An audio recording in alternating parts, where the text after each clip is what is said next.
Assalamualaikum warahmatullahi wabarakatuh. Ini udah sahur keberapa ya, sahabat Uma? Betul ya, dihitung ya. Sekitar ya. Baik, sahurnya sahabat Uma masih ditemenin sama Nida dan juga Hati ya. iya tentunya di sahur kali ini spesial banget. Ngomongin apa ya? Ngomongin di depan banyak orang. Nih Teteh. Deg-degan kan? Udah deg-degan banget ya aku ya. Kok jadi aku yang deg-degan ya? Baik, Teteh, berbicara di depan umum atau public speaking, seni berbicara di depan umum. Ini adalah hal yang menarik yang bisa kita bahas ketika sahur kali ini ya. Teteh, menurut Teteh public speaking itu bagaimana dan seberapa pentingkah si public speaking itu? Iya. Ini kita sapa dulu ya. Semua sahabat Uma yang lagi sahur atau mungkin yang sudah selesai. Assalamualaikum warahmatullahi wabarakatuh. Waalaikumsalam warahmatullahi wabarakatuh. Semoga kita semua sehat terus sampai akhir, insya Allah kita bisa meraih derajat takwa. Amin ya rabbal alamin. Kita bicara tentang hal yang sangat ringan, yaitu public speaking. Kenapa ringan? Kenapa? Karena public speaking ini semua orang bisa bicara gitu ya. Oke. Tapi masalahnya dia berani nggak berbicara. Oh iya. Makanya hashtag kita kali ini adalah berani bicara. Iya. Jadi kalau bicara tentang membahas tentang bicara, maka mau nggak mau kita akan berbicara juga tentang segala hal yang berhubungan dengan hal yang langsung ataupun tidak langsung. Ada kebiasaan orang yang penting ngomong aja dulu. Oke. Tapi dia nggak sadar, kata-katanya nggak bermutu. Asal ngomong, cara salamnya nggak diatur. Memulai kata-kata tuh dia abai dengan konten. Nggak tahu pembukaan di mana, nggak tahu isinya apa, nggak tahu konten penutupnya di mana. Nah itu tanpa sadar yang kita lakukan udah ngomong banyak, tapi orang yang dengerin bubar pokok KB gitu. Oke. Apa sih yang dia ngomongin tuh, apa sih maksudnya gitu kan? Permasalahannya kalau kita berbicara jangan sampai kita tuh asal bicara, karena bicara tuh ada 3 hal. Yang pertama, bicara biasa-biasa aja depan publik. Ini biasa kalau orang ngomong ya bicara. Yang kedua yang parah adalah bicara memuakkan depan publik. Jadi dia ngomong di depan tapi orang tuh bikin ilfeel gitu ya. Bosan gitu. Kok dia ngomong tapi kok nggak menarik ya? Masalahnya di mana nih ya? Bukan bicara fisik ya, tapi kok kata-katanya tuh nggak membuat kita tersentuh, nggak so touch gitu kan istilahnya. Tapi ada lagi yang paling ideal, bicara mempesona di depan publik. Itu kata-kata yang salah, karena yang benar adalah memesona. Memesona. Maksudnya, kenapa disebut memesona? Ketika kita bicara, idealnya itu kan membuat orang jadi mau dengerin kita nih ya. Ya. Kalau dalam konsep komunikasi ada AIDA, ada konsep attention, membuat menarik perhatian, jadi kita mau dengerin apa yang diomongin nih gitu kan, attention. Yang kedua lalu menimbulkan interest, orang tuh jadi tertarik untuk standby di situ gitu ya, jadi dia nggak kemana-mana, mau sampai akhir. Jadi nggak cuma awal udah ntar tinggalin, nggak begitu ya, karena dia penasaran ya. Lalu selanjutnya adalah desire itu kan jadi hasrat, apa yang disampaikan pengen dong kita lakukan gitu kan. Ada semangat untuk terus belajar, dan yang terpenting adalah A-nya itu action. Kalau kita bicara konsep ide ini, semua yang bicara juga jadi agak lebih hati-hati ya. Jangan sampai orang ngomong tuh asal disampaikan, tidak menarik, tidak bermutu, tidak bermakna, pesannya tidak sampai, itu nonsense. Cuma kita bicara. Oke. Nah permasalahannya adalah sebenarnya cara kita bicara tuh seperti apa sih yang ideal gitu kan? Konsepnya adalah kita harus paham bahwa kalau bicara yang tampil bisa mempesona di depan publik itu adalah ketika kita paham kalau bicara ini ada 2. Yang pertama adalah verbal dan non-verbal. Kalau verbal itu kan kita cuma ngomong kata-kata gini atau suara. Padahal sesungguhnya bahasa tubuh kita dari ujung rambut ke ujung kaki itu bisa diperhatikan. Kalau kita duduk gini kan sebenarnya monoton ya, nggak kelihatan. Kita ada movementnya, pergerakan segala macam. Tapi kalau lagi bicara di depan, nampaknya nggak bisa kalau kita tanpa ekspresi gitu, nggak bisa, dan itu nggak dapet gitu. Body language juga harus bisa dimainkan ya. Sampai maksimal 70% penilaian. Jadi kalau kita ngomong cuma gini aja nggak bisa. Jadi mata kita bicara, alis kita bicara, bibir bicara, mata pergerakan, movementnya, kaki, tangan segala macam bicara. Jadi bicara itu tidak hanya lewat mulut, tapi semua dari atas sampai bawah itu disampaikan ya. Dan itu memang tidak semua orang bisa ya. Lebih banyak ke kata-kata aja mereka mikirin, padahal nggak cukup dengan kata-kata. karena kata-kata yang disampaikan juga harus sesuai dengan hati pikiran kita. Jadi kayak sekarang ngomong komunikasi aja gitu ya, saya bilang sama Nida, kamu marah ya, misalnya gitu kan, komunikasi, terus kita menjawabnya enggak, tapi dengan kata-kata yang sangat kasar segala macam. Kata-katanya sih menolak enggak, ekspresinya bilang enggak, apalagi dengan emosi yang luar biasa. Tapi bahasa tubuhnya jelas mengatakan enggak. Tidak, iya kan? Jadi intinya kata-kata dan suara itu hanya di bawah body language. Itu yang sering tidak diperhatikan. Kalau kita bilang saya senang sekali, ya senangnya itu kan ada ekspresi mata, ada tangan, ada rengkuh kalau bahasa Sunda ya. Ada alisnya juga main dan ya. senyumnya. Jadi semuanya dapat gitu kan. Jadi total dapat. Gitu. Kebayang gitu ya. Saya senang sekali gitu. Wow. Gemeter ya kan. Jadi memang kalau bicara tentang bagaimana bicara mempesona depan publik itu lebih kepada kita perhatikan juga nonverbalnya, verbal dan nonverbal. Lalu kalau berbicara, bisa nggak sih pembicaraan kita bisa membuat orang menawan gitu ya, mempesona, itu maksudnya apa sih memesona itu gitu ya? Itu lebih kepada sebenarnya secara fisik dan secara batin. Sebelum kita bicara fisik, yang paling gampang dipelajari adalah ada grooming checklist gitu kan. Kita harus perhatikan dari ujung rambut ke ujung kaki ya. Yaitu kalau misalkan tampil di depan teman-teman yang berhijab, mungkin muslim ya gitu ya, itu tetap harus memperhatikan bagaimana harmoninya berkerudung dengan bajunya. Misalkan Nida nih sekarang bajunya putih hitam, kerudungnya hijau, nyambung nggak ya? Nah, karena temanya monokrom gitu misalnya. Jadi terus saya coba memadukan bajunya ada pinknya nih, kerudungnya ada paduannya nggak nih? Nah gitu kan. Jadi bagaimana memadukan antara baju yang memang ini polos dengan corak kayak gitu kan. Jadi kita harus cermat-cermatnya membuat orang jadi nggak bosan ngelihatnya ya, sahabat Uma ya. Terus misalkan kalau perempuan misalkan langsung lari ke alis. Tidak semua orang juga pandai pejuang alis gitu ya, mengukir gitu segala macam sehingga kelihatannya seperti alis sinchan gitu kan. Penampilannya itu jadi tidak menarik dan tidak natural. Memang bisa dibuat untuk senatural mungkin. Bagaimana kita juga jangan sampai punya prinsip kita tuh pengen cantik menarik tapi bikin orang ilfeel gitu. Giung gitu ya kalau bahasa Sundanya mah ya. Gitu ya.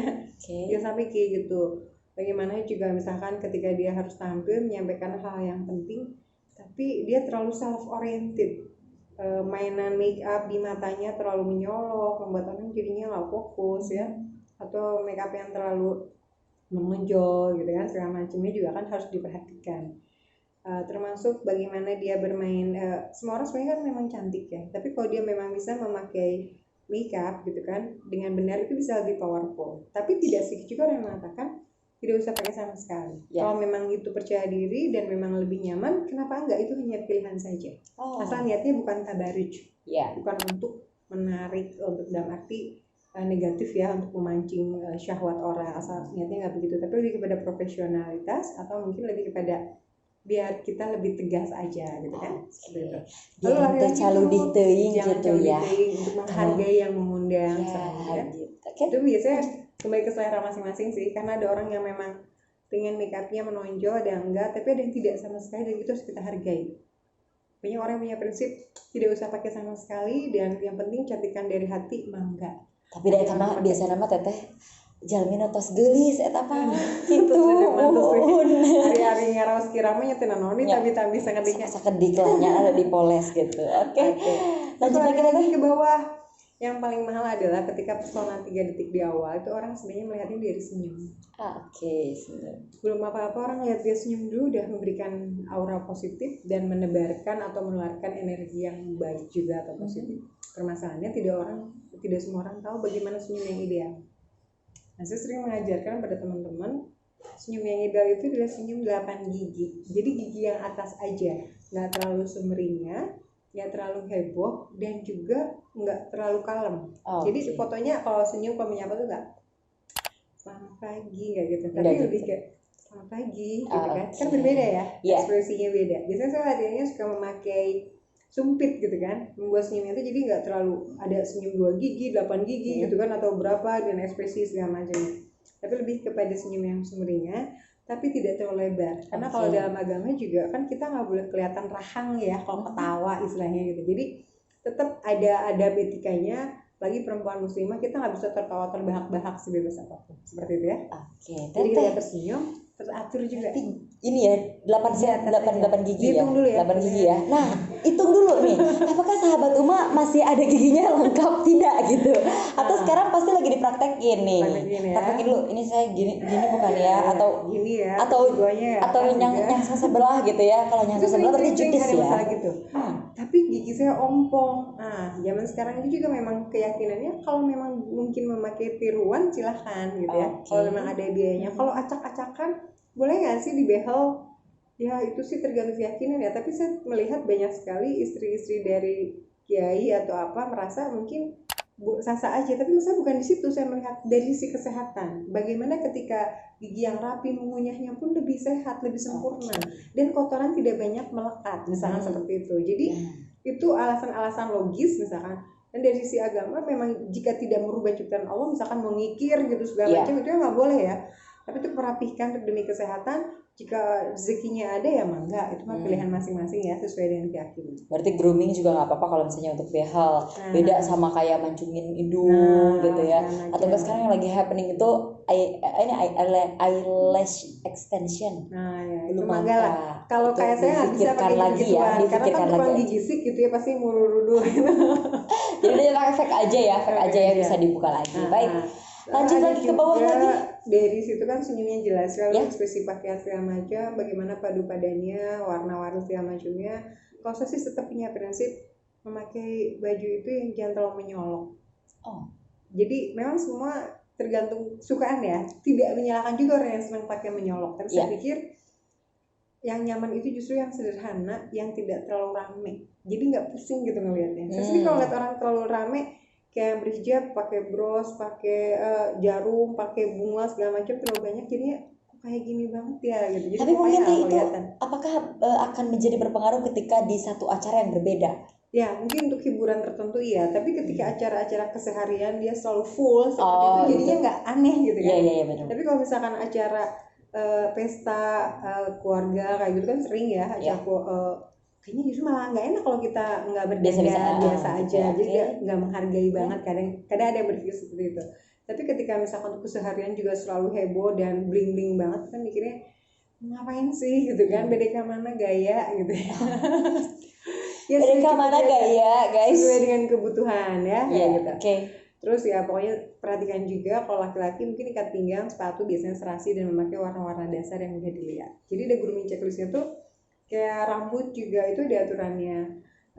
Ada keyakinan yang mengatakan kita nggak boleh misalkan rambutnya sudah mulai memutih nih, mau dicat segala macam ya sah-sah aja gitu kan. Atau misalkan ada yang mengatakan yang tidak boleh itu ya merubah ciptaan Allah, jangan hitam tapi kuning boleh, merah boleh segala macam ya mangga gitu. Itu hanya pilihan aja keyakinan ya.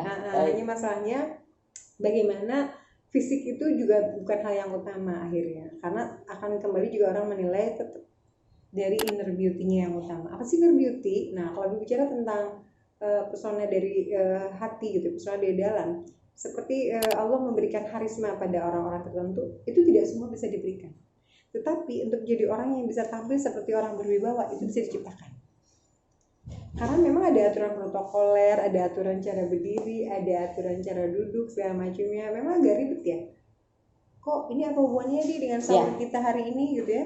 Karena ada public speaking ya. Ya maksudnya hubungannya kan lagi corona mas, sekarang kita nggak boleh bicara depan umum. Jadi gini kan karena memang di rumah saja, tapi kan sekarang juga bisa mereka kayak live Instagram, terus Zoom kan kayak gitu-gitu. Itu kan hubungannya kalau kita bicara depan medianya ini kan bisa depan kamera, bisa dengan di depan atau misalkan mungkin live dengan radio atau segala macam. Nah itu sekarang tidak bisa diabaikan hanya radio aja, karena sekarang ada live streaming juga radio. Jadi yang dulunya yang biasa tampil di radio cuma celana pendek, sekarang nggak bisa dong. Pasti mereka juga jadi ingin tampil kelihatan lebih baik. Gitu. Ada radio TV gitu ya? Iya, jadi mereka itu radio tapi ada live streaming tetap. Radio visual berarti. Iya, gitu kan.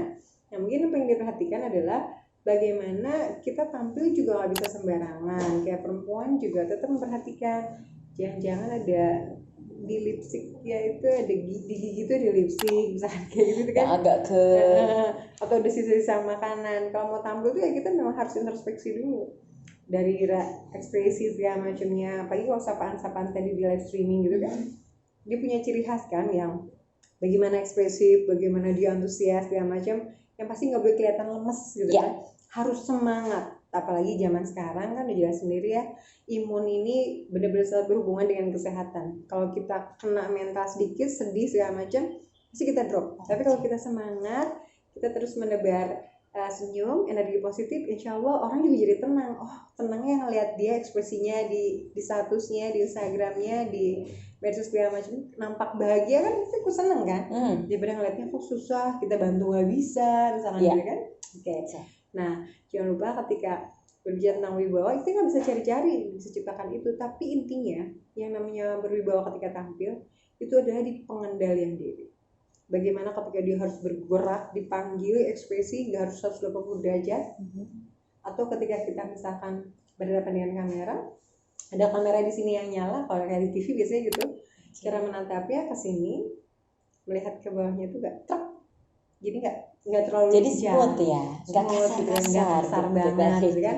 Bagaimana ketika dia duduk, matanya tidak terlalu heboh, ketika dia bergerak-gerak juga lincahnya, alisnya nggak terlalu gimana, nggak terlalu begini-begini gitu ya, tidak terlalu tajam, kecuali acaranya yang tajam. Iya kayak gitu. Jadi memang kalau misalkan berbicara itu tetap harus hati-hati dari bahasa tubuh, karena itu yang dominan, bisa sampai 50-70% penilaian orang dari bahasa tubuh. Kalau kata-kata itu malah sedikit, hanya 10%, tapi 20% dari suara, nada rendah tinggi juga berpengaruh. Intonasi, power berarti ya.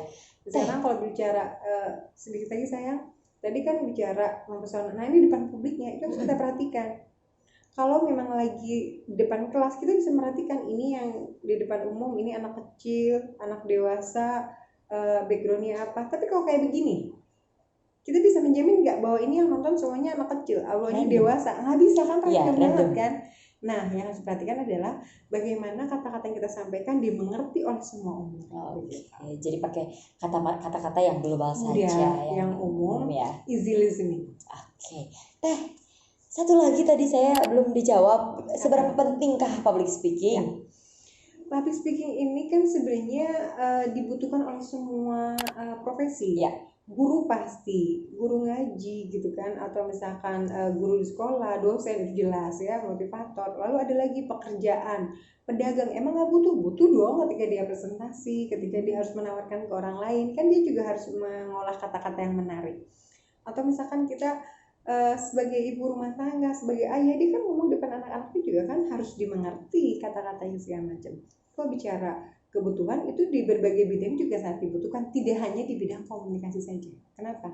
Karena yang namanya public speaking ini kayak kebayang seorang politisi, dia nggak bisa ngomong, padahal dia harus kampanye, harus apa, kan mau nggak mau dia harus tampil membuat orang jadi percaya. Kalau buat saya, public speaking ini bisa jadi bukan cuma hanya karena kebutuhan, tapi memang ada perasaan wajib gitu kita miliki, karena kan kita tuh tidak pernah tidak bertemu dengan orang lain. Jadi mau nggak mau sedikit-sedikit kita terus belajar ala bisa karena biasa kan, ngomong. Pokoknya level-level tuh jangan dipikirkan apa aku cuman jadi MC acara RT, acara 17-an nggak apa-apa, apa cuman membuka arisan ibu-ibu nggak apa-apa, apa aku ngomong apa cuman acara jurusan nggak apa-apa. Jadi semua itu yang mendewasakan itu adalah jam terbang, itu yang mana? Jam terbang ditambah lagi upgradingnya ya. Berarti seberapa penting public speaking itu penting untuk semua profesi. Sahabat Uma, tidak membuka pertanyaan untuk sahabat Uma di rumah ataupun dimanapun yang mau bertanya, silakan bisa langsung saja tekan tombol pensil yang ada di bawah dengan hashtag berani bicara. Ini udah masuk ya Nida? Ya, ini udah ada yang masuk dari Novita. Halo Novita. Perlu nggak sih memperhatikan gestur badan dan posisi tubuh saat menyampaikan materi baik on air maupun off air? Ini tadi sudah disampaikan tapi nggak apa-apa. Novita, kita ulang ya. Kalau bahasa tubuh kayak gini nih, ini kan kamera di depan seperti ini, kan saya nggak mungkin ekspresinya begini, karena kan wajahnya harus kelihatan. Jadi kan diatur badannya kemana, matanya kemana. Ketika saya harus menyapa pemirsa, kita menatap kamera tuh seperti menatap mata Nida ya, menatap mata Nida atau siapa Novita gitu kan. Jadi seolah-olah kita berhadapan langsung. Halo Novita, assalamualaikum. Nah seperti itu ya. Jadi memang gestur tubuh itu hal yang tidak bisa dihindari walaupun di acara-acara yang monoton, acara-acara yang memang tidak harus bertemu langsung dengan banyak orang. Walaupun seperti ini hanya Media, nampak lewat seperti media saja ya. berdua. Padahal kan siapa tahu yang menonton lebih dari 100.000 atau bahkan mungkin bisa jutaan, wallahu alam ya. Yang penting adalah bagaimana kita bisa menatapnya dengan bersahabat. Kalau bahasa komunikasi langsung ada eye contact. Seperti itu ya. Baik. Oke. Sudah ya. Lanjut lagi nih dari Nanda. Kenapa sih susah banget untuk ngilangin rasa canggung ketika bicara di depan banyak orang? Bagaimana solusinya Kak? Nah ini nervous atau gugup. Memang sih Teh benar. Kadang ada beberapa orang yang emang baru-baru, apalagi untuk yang baru-baru nyoba buat ngomong depan banyak orang. Terus mereka tuh kayak nervous, gugup, ngeblank, itu kayak gimana? Ya, ada 100 ketakutan tertinggi di dunia. Ada yang takut ular, takut meninggal, takut maaf, misalkan takut Air terjun, ketinggian, apa macam banyak. Tapi yang nomor satu ternyata kamu gak sendiri, itu takut bicara depan publik gitu kan. Memang itu hal yang jadi menakutkan ketika dia alasannya takut salah. Tapi masalahnya ketika gugup sudah mulai datang apa? Misalkan kebetulan ini yang telepon pastinya insya Allah muslim ya. Karena ini kan di ummah ya. Itu di doa yang sangat sering dibacakan oleh kita ketika SD. Rabbi shrahli sadri wa yassirli amri wahlul 'uqdatami lisani yafqahu qawli. Jadi doa kepada Allah bahwa semoga lisan kita itu dimudahkan. Jadi biar kita tuh tidak balelo lah kalau ngomong itu ya. Kalau saya sih yang simpel-simpel, saya berdoa seperti itu. Saya minum dulu, saya tarik nafas. Kalau perlu ya kita punya ritual berdoa khusus, ya Allah mudahkan, lancarkan pembicaraan saya, semoga orang juga paham dengan apa yang saya sampaikan, seperti itu. Jadi itu urusan kita dengan Allah, dan luruskan niat kita ini untuk ibadah. Insya Allah apapun yang kita sampaikan itu akan dimudahkan gitu. Jadi nerelang we gitu. Tapi ketika ternyata tiba-tiba ada kesalahan, santai aja, itu bisa terjadi. Saya pernah lagi MC misalnya, contoh, pernah waktu itu saya mengatakan laporan misalkan gini, sambutan selanjutnya adalah sambutan. Ternyata laporan dari jauh gitu. Saya mengatakan, hadirin yang kami hormati, mohon maaf kami ulangi, selanjutnya adalah laporan panitia. Jadi tetap santai, relax aja gitu ya. Kan. Jadi ada banyak hal yang membuat kita juga jangan terlalu takut akan kesalahan, tapi tidak berarti kita tidak pernah mencoba. Tetap aja walaupun kesalahan kita terus langsung bangkit. Langsung ya. Baik Teteh, tadi mengenai tentang kesalahan.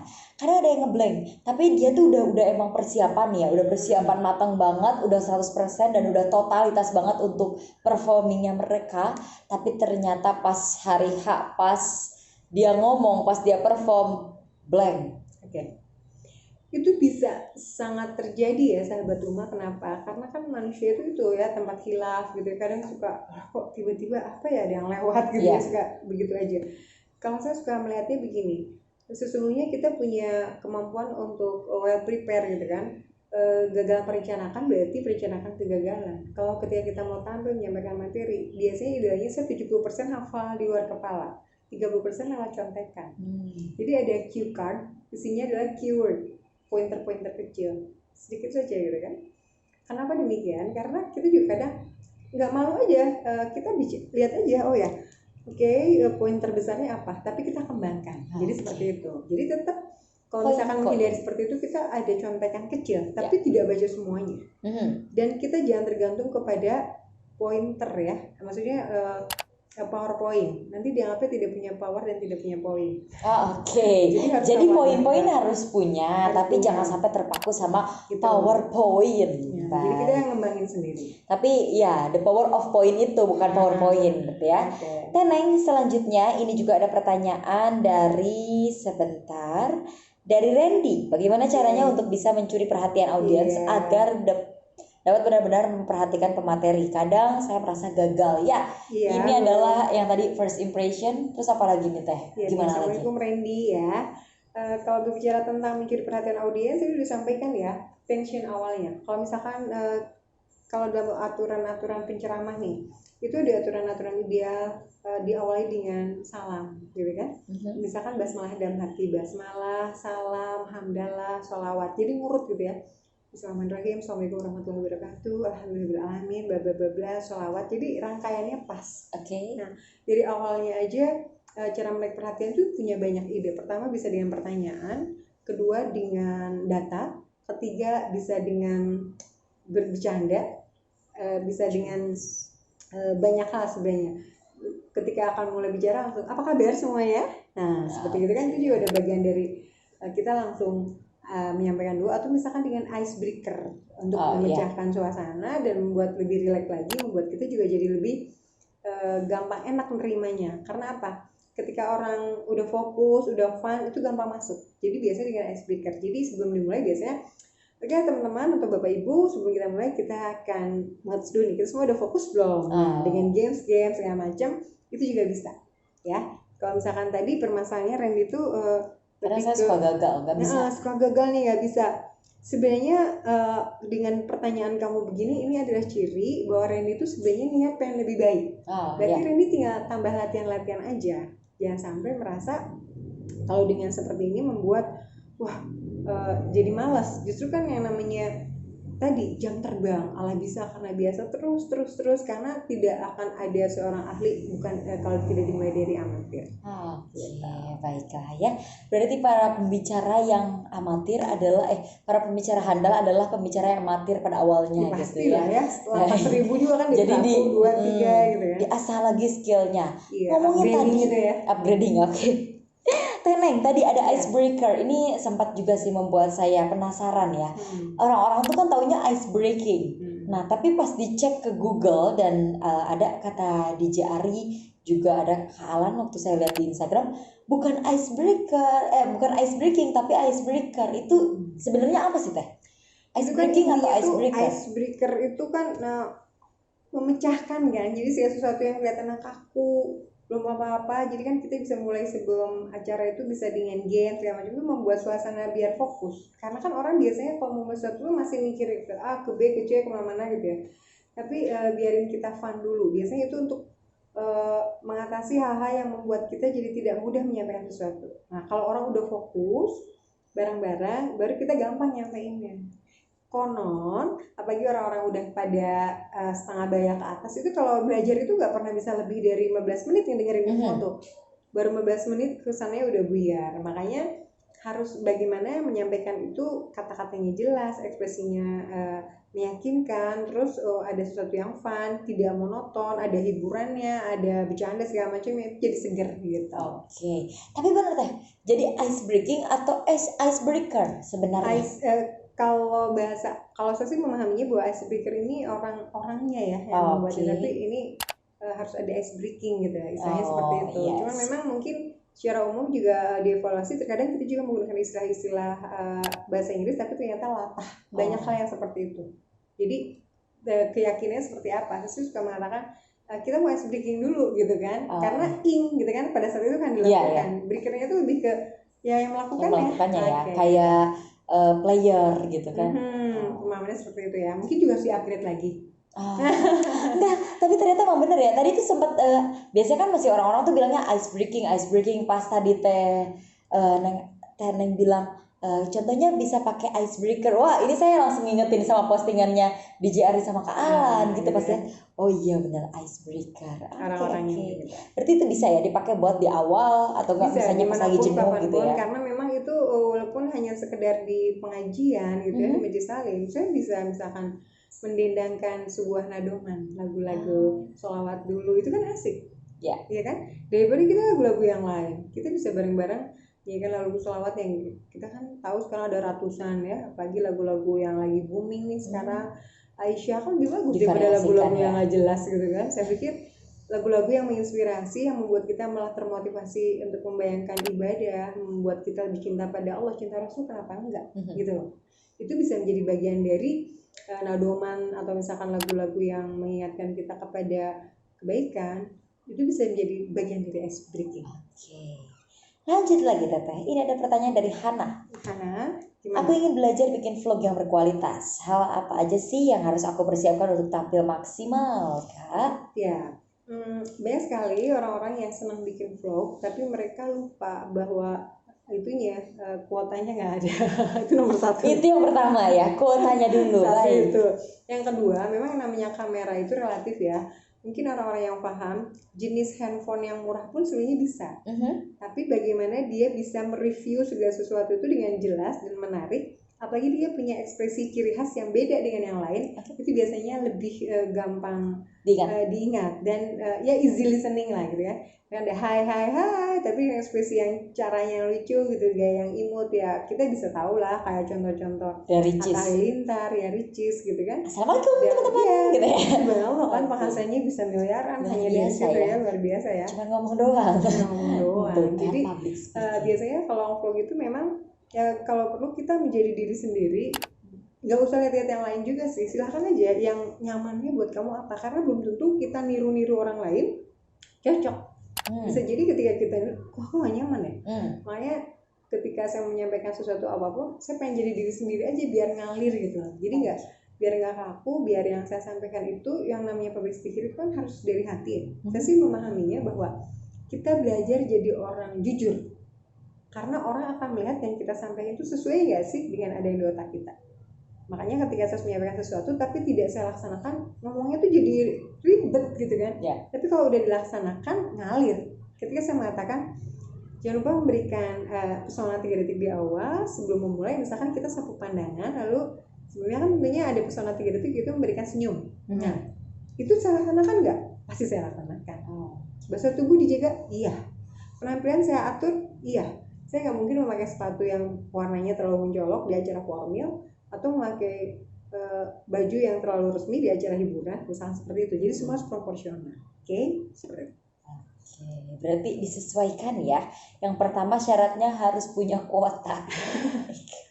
Selanjutnya ada dari Denis. Ini pertanyaan terakhir yang bakal Teh Neng jawab. Saya berapa kali mencoba menjadi MC di atas panggung, tapi rasanya masih susah sekali menguasai panggung dan audiens menguasai panggung dan audiens. Seringkali salah ucap, gemeteran. Adakah tips dan sarannya? Oke, Denis ya. Assalamualaikum. Alhamdulillah nih. Udah sahur belum, Denis? Lagi sahur ya. Oke, yang pasti kalau bicara di panggung, itu tuh paling ideal kalau acara hiburan hindari sendiri. Tandem jadinya. Paling enak itu kalau ada temen. Jadi ada bahasanya teman saya tuh ada yang namanya Kang Iman tuh TikTok itu kayak aplikasi ya, nanti joget-joget. Oke. Jadi lebih kepada sebenarnya kalau ada temen gitu kan kita jadi bisa saling ngisi. Gimana nih Kang, gimana nih Teh gitu kan. Kalau sendiri untuk acara hiburan apalagi di atas panggung ya, wow banget itu kayaknya kadang memang jadi mati gaya.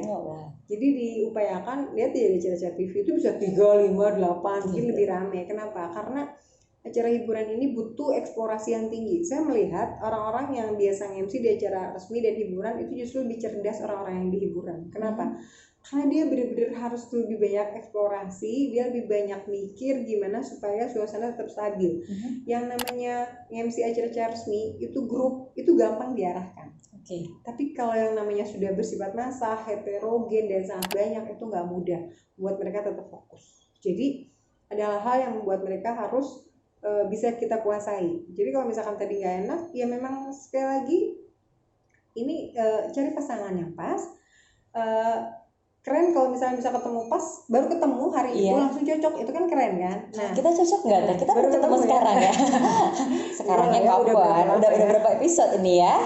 Jadi kalau misalkan ketemu orang, terus kita juga harus punya keyakinan, ada kepercayaan diri bahwa kita pasti bisa bersinergi. Nah, itu udah membuat kitanya juga jadi refleks. Kalau kita belum apa-apa ada, ini bisa cocok kayak bisa nyambung gak ya, atau merasa diri lebih senior, lebih junior, itu jadi ada skala psikologis. Jadi harusnya kita pembagiannya 50-50. Jadi bukan ketika tandem itu ya. Jadi kalau 50-50 itu bukan 70-30 ya, tapi 50-50 gitu kan. Bagiannya saya nyebutin nama jabatannya, kamu nyebutin namanya. Saya nyapa ini gimana. Jadi bahasa tubuh juga kita mirroring, jadi nggak seperti apa, jadi memang harus diatur. Nggak jutek banget gitu ya ketandemnya. Tergantung acaranya juga. Ada 3 hal yang sering saya sampaikan dan saya punya konsep sendiri. Misalkan dari sisi acara-acara formal, bisa saya memakai suara yang do re mi. Jadi kayak mohon perhatian gitu kan. hadirin mohon perhatian, kan beda. Jadi agak dibuat-buat kalau untuk acara formal gitu ya. Tapi kalau untuk semi formal ya kayak gini, kita suara asli kita kayak gini, lebih santai. Assalamualaikum warahmatullahi wabarakatuh, selamat pagi, salam sejahtera untuk kita sekalian, Om Swastiastu, Namo Buddhaya, salam kebajikan. Misalkan kayak gitu. Jadi satu nafas tapi mengalir kayak gitu. Beda lagi dengan acara hiburan. Kalau tadi do re mi semi formal itu saya biasanya menganalogikannya kalau nada itu fa sol la. Untuk hiburan saya sih nyebutnya sido. Jadi tinggi, keluarin suaranya, tapi saya nggak berani di sini. Tapi intinya total banget. Jadi pagi Ramadan ini takut pada bangun. Kebayang ya kalau misalnya Ramadan terus yang tuh MC-nya MC acara bazar ya. Bazarnya dari pagi, buka toko tutup toko kayak gitu. Gak bisa, sekarang lagi zaman lockdown. PSBB nggak boleh. Jadi online shop aja ya. Baik, Teneng tadi membahas tentang MC ya tadi. Kalau misalnya tadi apa ya, saya jadi lupa jadinya. Apa ya, ada itu tukang bakso lewat nih. Jadi iya ada nggak tahu tukang bakso. Boleh karena kan sahur masih boleh. Ya udah diminum dulu aja dulu Teh Neng. Okay. Ada putri saljunya barangkali mau di. Oke sip, ada kurma juga silakan. Enak. Sambil Nida apa ya tadi pertanyaan terakhir, sebentar. Tadi kan MC ya. Nah kalau misalnya ternyata MC-nya, apa ya? Salah kostum. Oke. Nah, salah kostum. Misalnya nih ya, udah di brief MC-nya kayak gini ya, acaranya kayak gini, pas hari H ternyata berubah. Gimana? Tetap sih ketika misalkan contoh gini. Kita harus paham acara formal dan non formal. Kalau formal itu bajunya diupayakan gelap. Oke. Kalau semi formal itu lebih ke fun atau nyala. Permasalahannya indoor sama outdoor juga beda pakaiannya. Sama kayak tadi. Kalau udah datang setelah kostum, biasanya sih bisa disiasati dalam waktu tertentu, bisa pinjam dulu, mudah-mudahan cukup gitu ya, atau mengurangi segala sesuatu yang memang jadi kontradiktif dengan event itu. Contoh, kita event partai ya bisa dengan ikon warna tertentu harus tetap sama, gitu kan, itu kan jadi substansi. Jadi kita harus segera merubah itu semua. Tapi kalau soal kostumnya, ini acara formal atau enggak, saya pernah alami. Kayak gimana? Datang di acara formal. Acara hiburan atau semi formal, saya pakai baju resmi. Tiba-tiba yang punya acara bilang, aduh Bu, itu terlalu ini banget, terlalu kaku banget, bisa diganti ya? Berapa menit sebelum ganti, saya bareng asisten gitu ya, bareng temen yang sering ini, dia pakai ganti baju dia. Jadi bajunya jadi lebih casual, kayak pakai baju gini kan, kita casual kan. Dengan baju yang saya pakai adalah batik dari ujung ke bawah, yang long dress seperti itu dong, gitu kan. Jadi untungnya siasatnya cepet gitu, bajunya kan ada inner hitam, dia pakaikan outer ya, langsung deh pada badan. Jadi memang harus cerdas, kita ngapain ya, apa ya. Makanya jangan salah, kalau kita punya beberapa pakaian lebih baik, biar kita bisa cepet juga menggantinya. Harus banyak inisiatif deh pokoknya kalau yang MC. Dan cepet tanggap ya, tanggap langsung cepet action juga. Quick respon.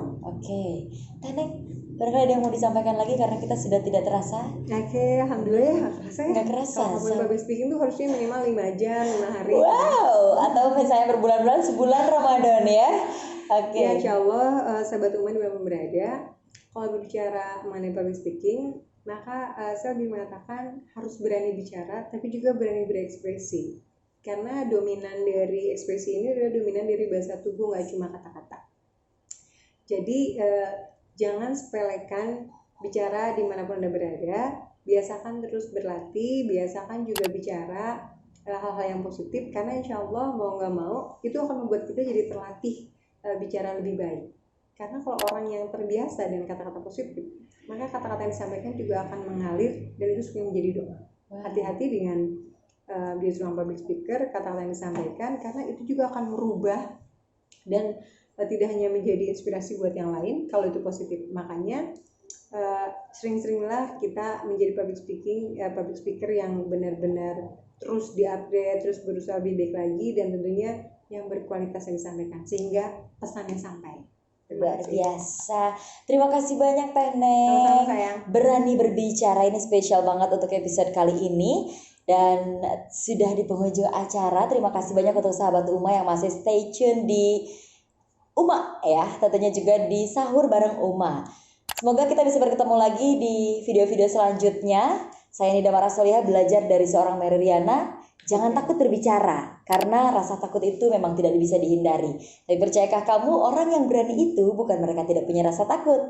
Tapi berani itu adalah walaupun kamu takut sekalipun, kamu tetap mencoba. Saya Nida Marasolihah. Senang hati ya. Terima kasih banyak. Wassalamualaikum warahmatullahi wabarakatuh. Waalaikumsalam.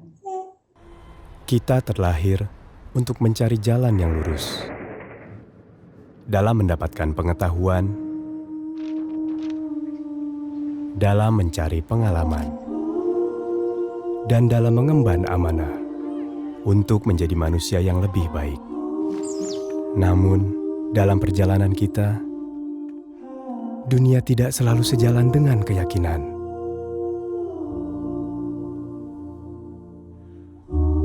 Zaman mendatangkan beragam pilihan, namun yang baik untuk kita tidak selalu jelas di depan mata.